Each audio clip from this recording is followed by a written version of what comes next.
Coming to you from Farmer Dave's headquarters in Drake, Massachusetts, I'm Cassie. And I'm Stacey. And we're here to help you prepare your share.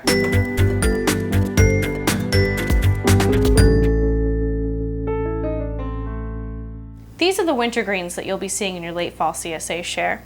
Spinach, rainbow Swiss chard, lacinato or Tuscan kale, winter boar or curly kale, and collard greens. One of the tools that's very helpful in preparing your greens is the salad spinner.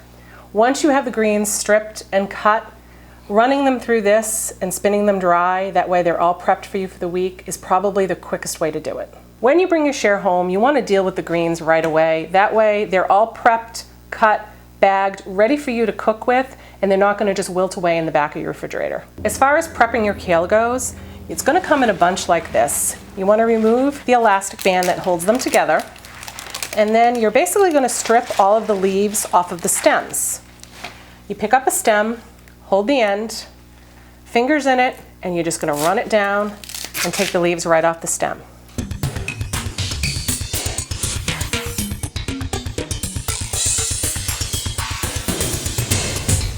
Now you have your pile of kale that you've already run through the salad spinner so it's clean and fairly dry. At this point, you can store them in plastic bags with a paper towel if you're not sure what kind of a recipe you're going to use them in, or if you do know, you can cut them into ribbons at this point and cook with them. Take your stack just like this, and you just run your knife right through them. Keep those fingers curled under so you don't lose them under the leafy greens and wind up cutting your finger. Experience. And now at this point, you have ribbons of kale. From here, when you have your kale stripped off of the stems, you can either leave it like this, chop it up, and then blanch it and freeze it. Dump it into boiling water for about 60 seconds, then take it out using a pair of tongs, put it into an ice bath. That stops the cooking process. And then from there, you can put it into plastic bags, which you want to label.